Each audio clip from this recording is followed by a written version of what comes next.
If this video came into your life, it is not by chance. You might be thinking, how can a simple video carry such significance? Well, let me explain. Everything in this universe operates with a purpose, including the very timing and sequence of events that have brought you to this moment.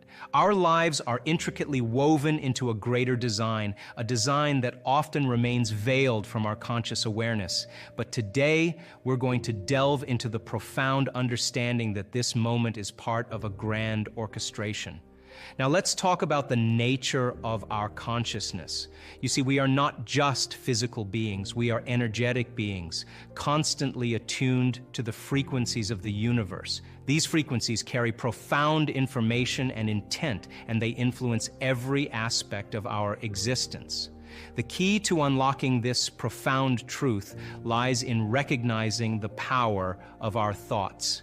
Every thought you have has the potential to shape your reality. Your thoughts are not just fleeting notions, they are the foundational elements of your destiny. Yet here's the catch. Many of these thoughts are deeply embedded in our subconscious mind.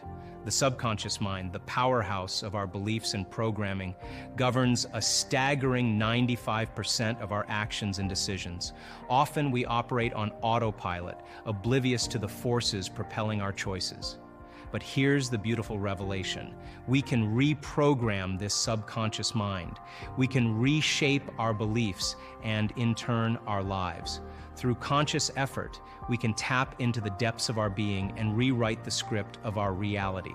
Just imagine, you hold the pen to your life story. Every word, every chapter, every twist and turn can be directed by your conscious intention. It's not about surrendering to the whims of fate, it's about taking charge of your own destiny. And the key to this lies in understanding the relationship between your energy centers and the vital field that envelops us. These energy centers, commonly referred to as chakras, are not mere abstract concepts. They are gateways to our vitality, our potential, and our connection with the greater universe. Let's explore the intricate workings of these energy centers. From the foundational first center that governs our primal instincts and survival, to the transformative fourth center that acts as the bridge to our higher consciousness, each center plays a vital role in our physical and spiritual well-being. What's truly fascinating is that these energy centers are not isolated entities. They are interconnected, constantly influencing and being influenced by one another. When one center is out of balance, it sends ripples throughout the others, impacting our physical, emotional, and spiritual equilibrium. Now, you might be wondering, how can we ensure that these energy centers remain in perfect harmony? How can we tap into their immense potential to manifest the life we deeply desire? The answer lies within the profound power of intention and the nurturing of a coherent heart. The heart is not just a pump that circulates blood. It is a gateway to profound coherence, a resonance that binds us to the very essence of the universe itself. When we operate from a place of genuine love, authentic gratitude, and pure selflessness, we not only align our energy centers, but we also set in motion a beautiful symphony of biological responses that catalyze healing and rejuvenation within our very being. Gratitude, love, and freedom. These frequencies hold the key to unlocking the infinite potential that resides within each one of us. When we wholeheartedly embrace these frequencies, we open ourselves to a boundless realm of possibilities. We shift from a state of lack, from a place of limitation, to a state of abundance, empowerment, and unrestrained potential. Consider this. With every beat of your coherent heart, you send out vibrations of love, gratitude, and compassion into the universe, creating a powerful resonance that echoes throughout the cosmos. You become a channel for transformative energy that not only heals and rejuvenates your own being, but also spreads waves of healing and positivity to all those you encounter. Your coherent heart is a sacred vessel holding the profound essence of your being. It is the compass that guides you on your journey towards self-discovery and empowerment. It is the source of your inner strength, resilience, and your capacity to create a life filled with joy, purpose, and abundance. Look around you. Every person you see, every soul you encounter is a thread in the intricate tapestry of human existence. We are not solitary beings navigating this complex cosmic journey. No, we are interconnected, interwoven in a web of consciousness that transcends the boundaries of individuality. Each nod of understanding, each expression of contemplation is a testament to the profound truth we are uncovering here. Our thoughts, intentions, and energies are not mere fleeting entities. They are the very essence that shapes the world we inhabit. They are the threads that intricately weave the tapestry of human existence. Every thought, every intention, and every action we generate has the potential to ripple through the fabric of humanity's evolution. It's not just about our individual journeys, it's about recognizing that our experiences, our emotions, and our energy contribute to the symphony of human consciousness, resonating across the realms of space and time. As we awaken to this profound interconnectedness, as we begin to grasp the immense power we hold, we realize that our existence is not an isolated occurrence. Our joys, sorrows, triumphs, and struggles are not just personal anecdotes. They are threads interwoven in the grand narrative of human experience. Every single second, in every talk and every meeting, we add something important to the big group feeling that decides how our world goes.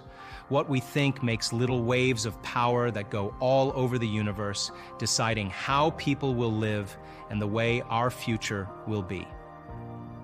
When you take some time to think about how much power you have, about how we are all connected, you should remember this. You are not alone in trying to find your way through life. You are a big part of a bigger story, a story that puts together what everyone hopes for, dreams about, and works for on this journey we call life. Keep this idea close, because it helps you understand how important you are.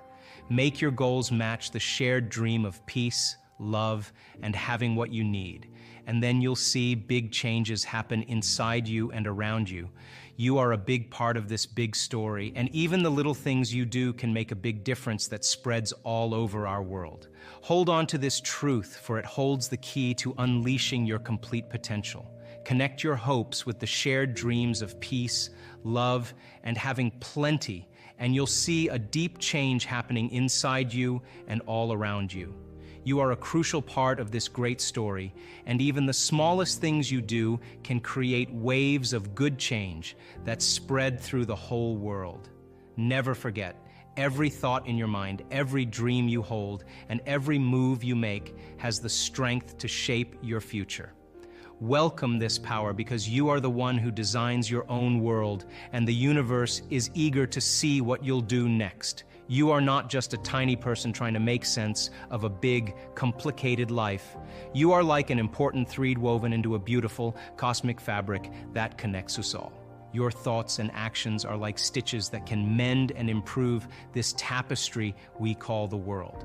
So, keep in mind that you have the power to create the life you desire. Make it a life filled with positivity, happiness, and all that you wish for. Your actions, thoughts, and intentions can make this world a better place for everyone, and the universe is excited to see how you'll contribute next. When people can't get up in the morning and they can't get out of bed, I'm going to tell you why. Because they can predict the feeling of everything that's going to happen in their life, and their body's resigned to the familiar and says, oh, another mundane day. But remember when you were a kid and you were going on a field trip, what happened then? You were up and dressed and ready to go before your parents were up. You know why? Because you knew something unexpected was going to happen. That's how we should live our lives, waking up with the understanding to expect the unexpected, and something unusual should happen in our life as a result of our efforts. And it's just those beginning moments where it begins to happen that we begin to prove to ourselves how powerful we really are. So take time in the morning and the evening and the rest of the day. Check in with yourself at certain times to see if you're still in that energy. And if you're not, excuse yourself for a second, raise your energy, and step back into your life. If you keep doing that over and over again, you'll become less frustrated, less impatient, less judgmental. You'll just become something of the past and you'll be someone else. When you finish a meditation, if you get up feeling the same way as you sat down, nothing really happened. Nothing happened neurologically, biologically, chemically, hormonally, genetically. You're still in the same state of being. But when you get up and you feel like elevated sense of self, your heart is swollen and you have a clear vision of your future and your energy's different. The question is, how long can you maintain that state? So you're literally broadcasting a whole new electromagnetic signature in that state. Thoughts tend to be electric and feelings tend to be magnetic. The way we think and feel is what we broadcast into the field. And what we broadcast into the field is our experimental destiny. So then when you go within and you disconnect from your outer world and you sit your body down and it's no longer experiencing anything and you're not thinking about your schedule, your past, or your future, as I said today, you're being defined by thought and you're making your inner world more real than your outer world. When you open your eyes and you present yourself to the world, the job then is to not react emotionally to the same conditions in your life, because the moment you react emotionally, you're equal to the conditions in your life and you're back in your past. So then when you fall from grace and you move off that state, then you sit down and you realign. You begin to tune in again and you change your energy again. Now, when I'm going through change in my life or I will have a specific outcome that I want to create, I love to get up early in the morning. That's my time. I'm a 4:30 in the morning guy because that's my time. The rest of the day I'm serving, but I love getting up early and changing and working and having some time to myself. And I believe that when I invest in myself, I invest in my future. And that time in my morning, nobody bothers me because that's my time. And because of brain waves and brain chemistry, the door between the conscious mind and the subconscious mind is more open. And so if I get up early and I'm kind of between theta and alpha, I don't have to work as hard. I'm not thinking, I just kind of relax into the moment. In the evening, I always ask myself, how did I do? How was one lifetime in one day? Where did I fall from grace? What happened? And so then when I look at seeing how I reacted to someone or something, or I made the choice that I could have made a better choice, I naturally, we all do this, begin to think, well, if the same situation happened again, how would I do it differently? And that's the act of beginning to come up with a new plan. The act of rehearsing it in your mind begins to install the circuits in your brain, priming your brain so that when the next experience happens, you could modify your behavior to do a better job in life. That's called plasticity. If you decide, okay, if I'm taking time out of my busy life to emulate the divine creator, then if I'm going to create something unlimited, I better feel unlimited. If I'm going to do something magnificent, I have to become magnificent. And if you keep doing that over and over again, it will begin to become more readily available to you. It'll get easier. And so when we're in that energy all the time, that's when the synchronicities and the serendipities and all those wonderful coincidences begin to happen. And it's those coincidences that are feedback in our environment where the field begins to open doors for us. That's what we want to occur. Now, I have worked on things in my life, and I'm a sincere person. I've worked on things in my life for years, and I always thought it was about the event or the experience I wanted to create. But all along, I was changing. And when I finally reached a point where I could care less if I could have the experience, is the moment it happened.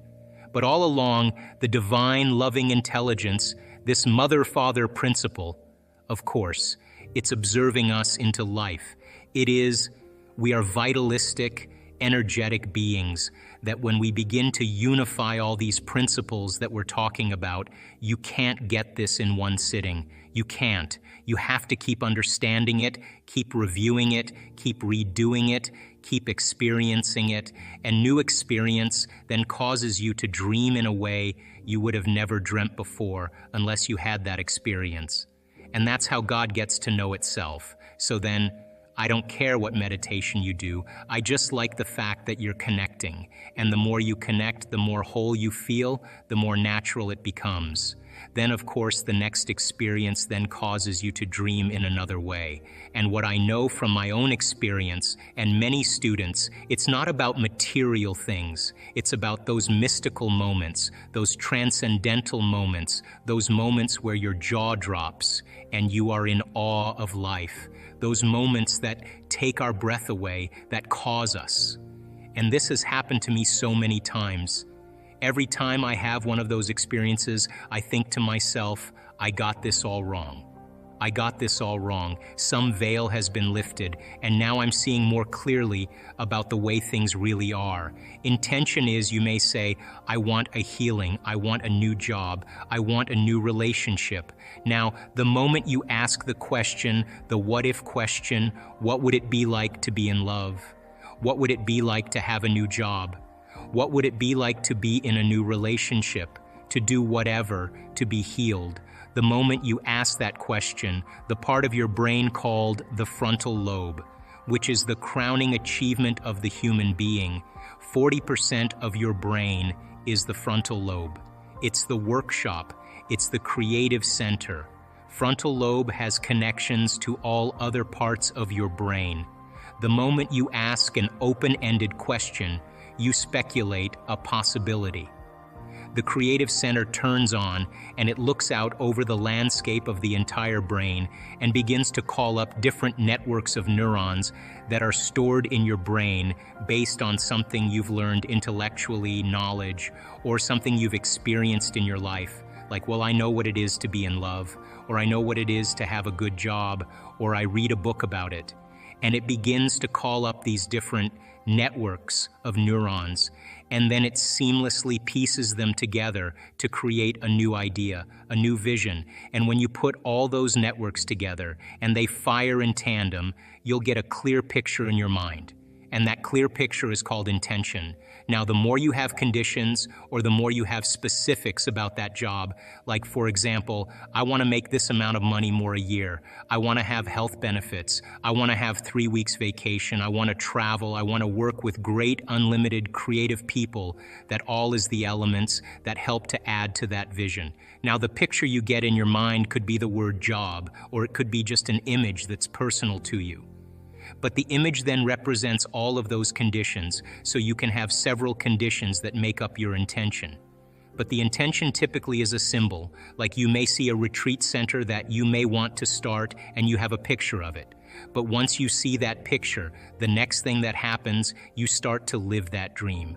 The moment you start to take that dream and it turns into a living motion picture, now you're in that imaginary place. What happens is, the moment it starts taking on form and it starts taking on time, you start to experience it. All the things you're going to do, you're actually living in that future. And your brain does not know the difference between the actual event that takes place in your life and what you're imagining in your mind. We call it mental rehearsal in my work. But you're literally rewiring yourself to the future. Now, your brain is no longer a record of the past. It's now, in fact, a map to the future. Now, most people stop at this level, but there's another level. Because once you have that intention, and I watched you do this, what makes the intention have life is when you combine it with that emotion. If you believe that the way you think has some effect on your life and you think the same thoughts every day, 90% of most people think the same thoughts as they did yesterday, would you agree then that if you're not waking up every morning being defined by some vision of your future, then pretty much you are going to be living by the memories of your past and you will be predictable in your life? Yes or no? Because the brain is a record of the past. And so, if you're not creating a new future, is it possible that you believe in your past more than you believe in your future? And is it possible then that many people don't want to create a new future because they're more in love with their past than they are with their future? In fact, they romance their past every single day. So then, is it possible then that that person in the same brain circuitry, in the same emotions of the past, are viewing their life through the lens of the past, and they're not seeing things how they are, they're actually perceiving and seeing things how they are, and they're telling a story in their mind that's actually causing them to perceive life equal to that story. Are you with me still? So then you ask that person, so why are you this way? And they'd say, I'm so glad you asked because I get to talk about my past. And as they talk about the incidents in their past, would you agree then that they're saying that was the event that changed me, and I haven't actually been able to change since that event? That event has defined me as the person I am today. Yes or no? Now, the research on memory says, after a period of time, that story that they tell of their past, 50% of it isn't even the truth. So they're making stuff up. They are reliving a miserable life they never even had, just to reaffirm, to recreate the emotions, to excuse themselves from changing. So then, most people then, they may say with the 5% of their conscious mind, I want a new life, I want a new relationship, I want a new career, or I am healthy. But if 95% of who they are is subconsciously programmed into the past, then that thought of their health, that thought of their wealth is never going to make it to the body because the body is programmed into the past. How many people understand? So then if you teach a person then how to be defined by a vision of the future instead of the memories of the past, then they would have to really start thinking differently. Would you agree? They would have to start making different choices than the choices that they always make. Yes or no? They're going to have to start doing different things and breaking certain habits, and that's going to be uncomfortable. Yes or no? Because the body is going to say, why are we doing this? It's so much more fun suffering than going out for a walk into joy. I don't know if I believe in joy, I believe in suffering. The body goes back. And so that person would have to stop talking certain ways. They would have to start staying away from certain experiences with certain people. You know what I'm talking about. Yes, they would have to examine their emotional state every single day. They'd have to stay conscious of their emotional state because the moment they started feeling suffering, they're just disconnected from the energy of their future. They're back to the energy and the emotions of their past. So then, teaching people then how to be defined by a vision of the future every single day means they're going to be uncomfortable. It's going to be unfamiliar. There's going to be some uncertainty, and you may not be able to predict the next moment because you're no longer feeling like you. That's the moment you just left the known and you stepped into the unknown. Are you with me still? Now, if the body has been conditioned into the familiar past or the predictable future, and the body has become the mind of the past or the predictable future, would you agree then the body would say, what are you doing? And the body would say, listen, let's get you thinking like you've been thinking. 90% of the thoughts that we think on a daily basis are the same thoughts as the day before. So if you think that your thoughts have something to do with your destiny, and 90% of your thoughts are the same known thoughts that you're always thinking, then your life should stay the same, because the same thoughts lead to the same choices. The same choices lead to the same behaviors. The same behaviors create the same experiences. The same experiences produce the same emotions. Those same emotions tend to influence the way we think. And our biology, our neurocircuitry, our neurochemistry, our hormones, and even our gene expression is equal to how we think, how we act, and how we feel. And how you think, how you act, and how you feel is called your personality, and your personality creates your personal reality. That's it. If you want to create a new personal reality, a new life, you're going to have to change your personality. And you've got to start thinking about what you've been thinking about and change it. You've got to become aware of your unconscious habits and behaviors, even how you speak.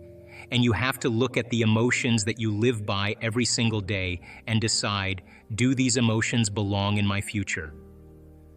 So many people try to create a new life as the same person. In order to create a new personal reality, you've got to change your personality. So the principle in neuroscience says that nerve cells that fire together wire together. thinking the same way, making the same choices, demonstrating the same actions, creating the same experiences that stamp the same networks of neurons into the same patterns, all for the familiar feeling called you. And you do that for 10 years in a row. Well, you're going to hardwire your brain into a very finite signature because you're firing and wiring that way. And that box in the brain, that becomes our personality, becomes our identity. And by the time we're 35 years old, for the most part, we've done something so many times that the body now knows how to do it as well as the mind. And that's a habit. So we have these unconscious programs of behaviors, automatic habits, redundant emotional reactions, hardwired beliefs, perceptions, attitudes that function just like a computer program. You press go and it runs automatically. When it comes time to change, thinking positively is going to do nothing because your body has been conditioned for the most part into a program in the past. Thought never makes it to the body because the body's on a different program. How do we begin to influence the body so that the thought actually produces some type of change? Think about it. If you think an unhappy thought, you're going to feel unhappy. If you think you're a failure, you're going to feel like a failure. Once you feel like a failure, you're going to think you're a failure. And people get caught in these loops of thinking and feeling and feeling and thinking, and that redundancy is a conditioning process because all you need is an image or a picture or a thought and a feeling and a response, stimulus response. And so people tend to condition their brain and body into the past. When it comes time to change, you've got to leave that familiar territory. And any choice that you make, if you said, hey, I'm going to eat a better diet, I'm going to wake up early and work out, I'm going to do meditation, the moment you decide to do something differently, get ready because it's going to feel uncomfortable. It's going to feel unfamiliar. There's going to be some uncertainty. You're not going to be able to predict the next moment. That means you've left your known biology and you're stepping into the unknown. Theoretically, that sounds great, but if the body has been conditioned into a familiar feeling, it's in the known. The moment you take it outside the familiarity, it wants to go back to where it's comfortable.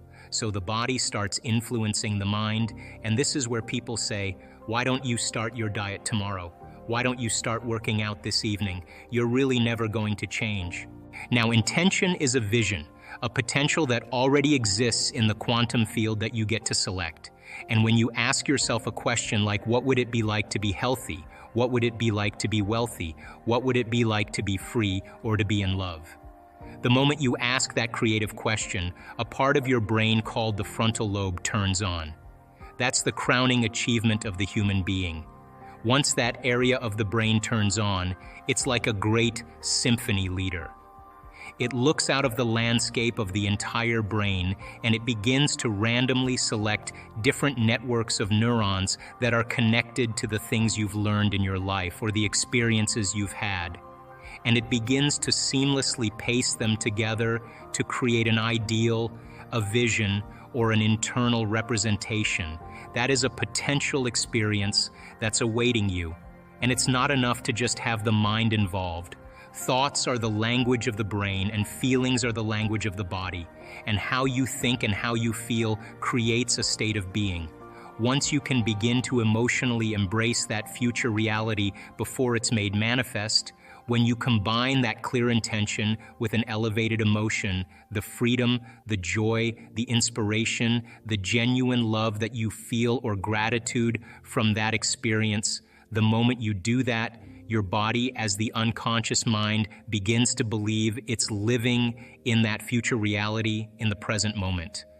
Now you're moving into a new state of being, into a new personality. And a new personality creates a new personal reality.